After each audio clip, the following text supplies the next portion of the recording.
Tengan un cordial saludo por mi parte. Mi nombre es Luis Daniel Mesa.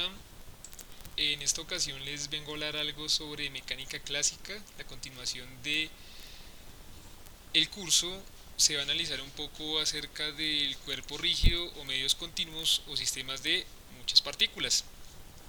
En general, un cuerpo rígido se define como un objeto compuesto de n cantidad de partículas cuya distancia relativa entre ellos no varía entre sí. Por supuesto, la definición es muy ideal, no es lo suficientemente exacta, puesto que en la naturaleza ese tipo de cosas no existen, pero digamos se aproxima mucho a los objetos que se denominan sólidos y que están en la vida cotidiana. Bueno, no siendo más, comencemos. Supóngase que se tiene un sistema como el que se muestra acá en la figura de n partículas. Bueno, ubicamos cada partícula desde nuestro sistema de referencia. Por supuesto, este problema se puede extender a tres dimensiones, pero por cuestiones de, digamos, practicidad se hace en dos dimensiones. El centro de masa se va a ubicar con el vector verde y pues el USUI simplemente va a ser la ubicación que hay de cada partícula alrededor del centro de masas. Y el RSUI simplemente pues va a ser el vector que ubica cada masita. Bueno, si deseásemos calcular pues ese centro de masas, que puede ser o no una partícula material, eso depende, o sea, puede estar por fuera o dentro del cuerpo. Bueno, ¿cómo sería? Acá vamos a dejar definido de una vez quién es R sub i como una suma vectorial del R centro de masa y del U sub i, y eso lo usaremos más adelante. Bueno, recordando la segunda ley de Newton, que nos dice para este caso particular que la fuerza es igual a la masa por aceleración, y suponiendo un promedio de las aceleraciones para cada masa, se llega a la ecuación 3. Recordando que el operador diferencial es lineal y que cumple ciertas propiedades, etcétera, como lo que se expuso en el video anterior, llegamos a que el centro de masas es simplemente m sub i r sub i sobre la masa total del sistema. Pero como nuestra finalidad es analizar un cuerpo rígido, necesitamos hacer ciertas aproximaciones. Si tomamos pequeñas partes, todas pueden ser iguales o no, eso depende de la construcción que uno quisiese hacer, no importa, no es muy relevante. Y se sumasen, vamos a tener una estimación de hacia dónde queda el centro de masas. Y entre más fina sea esa partición, mucho mejor va a ser nuestra aproximación. Entonces, si hacemos paso límite, es decir, hacemos que delta m tienda a cero o la cantidad de partículas en que se dividió tiende a infinito, llegamos a que R centro de masa es lo que aparece en la expresión 6, o sea, esa integral. Veámoslo a través de un ejemplo. Calcular el centro de masas de un cono circular recto macizo cuya densidad es constante. Bueno, lo primero que tenemos que hacer es definir las coordenadas, cómo queremos orientar el cono y etcétera, como aparece aquí en la figura. El cono pues tiene que tener una altura constante. Aquí tenemos pues un radio que también debe ser constante, que es el radio digamos del círculo de base, y lo vamos a ubicar así de cabeza. Bueno, recordando que la densidad es la masa sobre el volumen, que por supuesto se puede volver una derivada, es decir, de m de b, y recordando que el diferencial de volumen se puede escribir en coordenadas no esféricas ni tampoco cartesianas, aunque también se puede hacer, ¿no? Lo vamos a escribir en coordenadas cilíndricas. Se dice que el diferencial de volumen queda expresado de esta manera. ¿Cómo pueden demostrar esto? Por cálculo vectorial. Si no saben cálculo vectorial, pues se pueden hacer ciertas, digamos, aproximaciones o construcciones, digamos, como a pie. Pero bueno, lo ideal es utilizar el cálculo vectorial para este tipo de cosas. ¿Por qué no se hacen cartesianas? Porque es un poco más difícil, pero se puede hacer, por supuesto. No hay ningún problema. Como ustedes vieron en la gráfica, se puede decir que R depende de Z o Z depende de R. En el cono que se había mostrado se puede, si se hace un corte, se puede construir un triángulo rectángulo y por semejanza de triángulos obtendríamos esto de acá, es decir, Z va a ser función de R y por tanto estas tres integrales no van a ser en teoría iteradas. ¿Por qué? Porque una es función de otra, entonces no es lo mismo hacerlo uno que lo otro. Bueno, para ubicar cada pedacito de diferencial pues necesitamos la coordenada radial y la coordenada en Z, la coordenada en θ no. En realidad no se necesita para la ubicación de nuestro elemento, aunque eventualmente en otros problemas tal vez sí, pero para este no. Entonces son dos coordenadas posibles donde se puede encontrar el centro de masas. Si se integra el radiovector unitario con respecto a θ de 0 a 2pi, recordando que eso es coseno teta, seno teta, coseno de teta en x, seno de teta en y, esas integrales van a dar cero. Entonces, ¿para qué molestarnos en integrar este pedazo si sabemos que cuando integremos con respecto a teta nos va a dar cero? La podemos olvidar y nos queda solamente la coordenada en z. Bueno, tenemos estas tres integrales. La primera va a ser con respecto a z, se hace la integral, se reemplaza y se llega a la ecuación 11. Es una integral muy sencilla, es la integral de z, pues es medio z cuadrado, evaluando estos dos límites y uno es 0, muy sencillo. Bueno, ahora volvemos a integrar con respecto al radio y se llega a la ecuación 12. Bueno, llegados a la ecuación 12, digamos que la expresión no es que quede muy clara, pues bueno, si conocemos h, si conocemos etcétera, pues también todo bien, podemos reemplazarlo ahí, pero esto es posible escribirlo de una forma más simplificada si recordamos que la densidad como era masa sobre volumen y el volumen de un cono es igual a un medio de pi r cuadrado por h, un medio no, un tercio de pi r cuadrado h. Entonces se llega a la expresión 14, es decir que nuestro r centro de masa es 3/4 de h en la coordenada de z.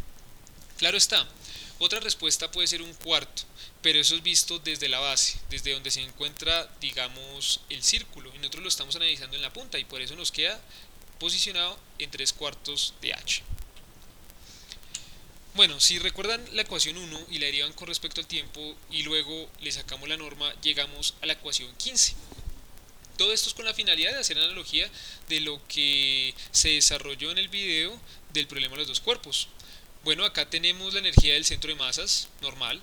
Aquí tenemos la energía alrededor del centro de masas, digamos normal, pero de nuevo nos aparece este término engorroso que no sabemos qué es.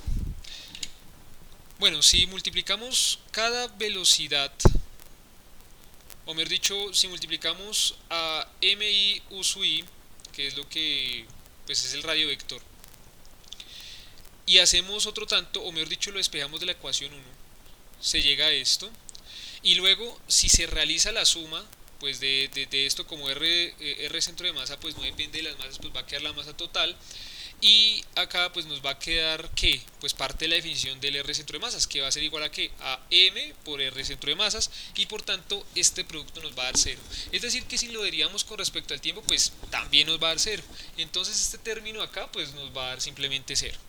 Luego la energía se va a poder dividir en dos partes o en dos categorías. Una que es la energía del centro de masas y la otra la energía que hay alrededor del centro de masas. Pero bueno, la idea es analizar un cuerpo rígido, entonces volvemos al mismo hecho. Aproximémoslo a un conjunto de pequeñas partículas, tomamos n partículas, hacemos la suma de las energías, etcétera. Y teniendo en cuenta la definición que tiene el cuerpo rígido, de que pues sus partículas mantienen la distancia constante, entonces las velocidades angulares también deben ser las mismas para ese objeto, se llega a la ecuación 22. Y al hacer paso al límite, es decir, hacer muy fino nuestra división, pues llegamos a la ecuación 23.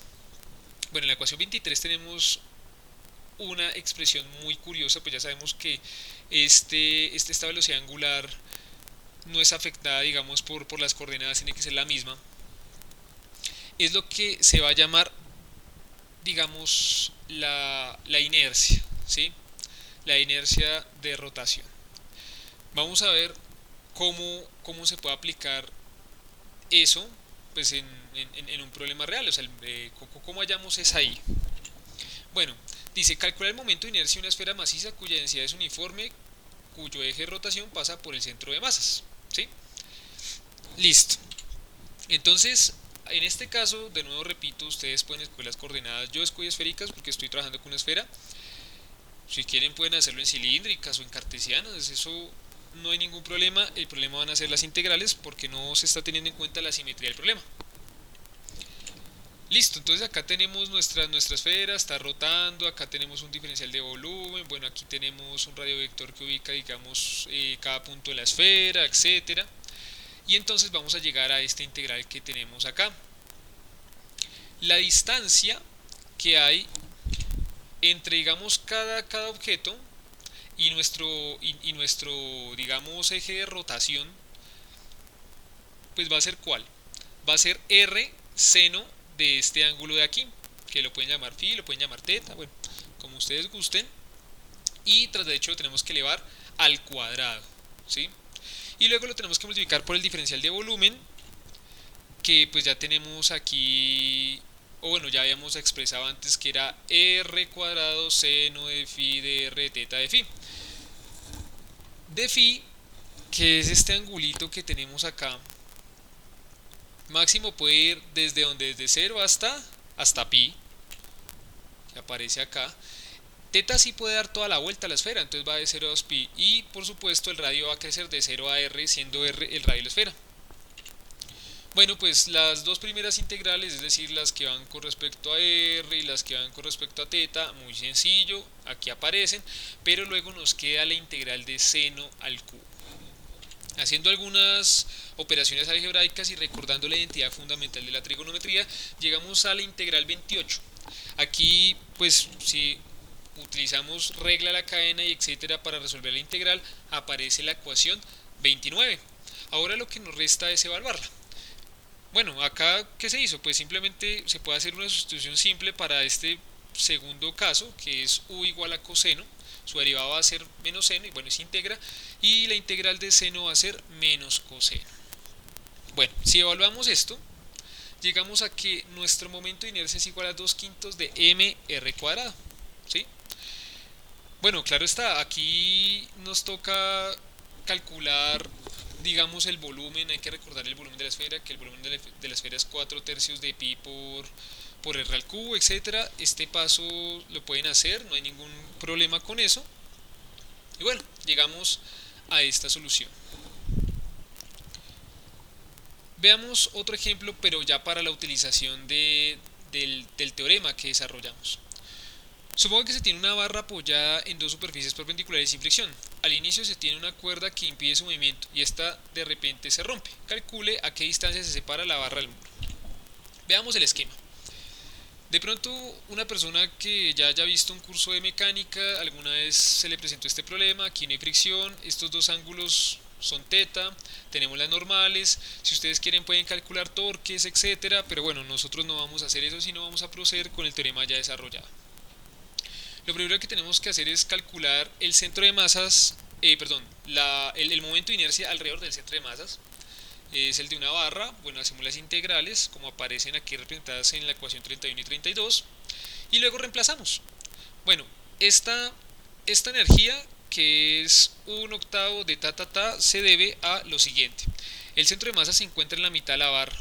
La barra tiene una longitud de L, entonces va a ser L medios. Van a tener los dos pues la misma velocidad, digamos, angular, porque este teta es este mismo teta. Pues vamos a ver que si estamos parados en el centro de masa, que como que rotan con esa misma velocidad, y por tanto pues vamos a llegar aquí a la ecuación 33. Esta es la energía, digamos, que hay alrededor del centro de masas, y esta es la energía del centro de masas, y esta es la energía potencial. No hay ningún problema. Bueno, pues si aplicamos el formalismo lagrangiano, llegamos a lo que aparece en la expresión 34 y finalmente llegamos a la ecuación 35. Bueno, esa ecuación diferencial es no lineal, de segundo orden, o sea, es bastante complicado de resolver, pero para este caso en particular nosotros no la vamos a resolver, sino que vamos a tener en cuenta las condiciones. La barra en cierta medida va a ser un movimiento circular, por eso las ecuaciones que aparecieron al principio en la lagrangiana pues no tenían nada extraño, era como las de un movimiento circular uniforme. Bueno, uniformemente acelerado, porque ahí teta se está cambiando. Y tenemos una condición de ligadura: cuando la barra se vaya a despegar del muro, esta debe tener una velocidad constante. Entonces, esta derivada que ustedes ven acá, cuando la volvamos a hacer, debe ser igual a 0, y llegamos a la expresión 37. ¿Qué nos interesa? Pues despejar teta dos puntos y darlo en función de teta punto cuadrado, porque eso a su vez está relacionado ¿con quién? Con la energía, y la energía la tenemos aquí expresada en 39. Primero teníamos pura energía potencial, y después va a haber energía potencial más energía cinética. Luego, pues ya haciendo las operaciones algebraicas respectivas, vamos a llegar a que teta doble punto es igual a lo que aparece en la ecuación 40.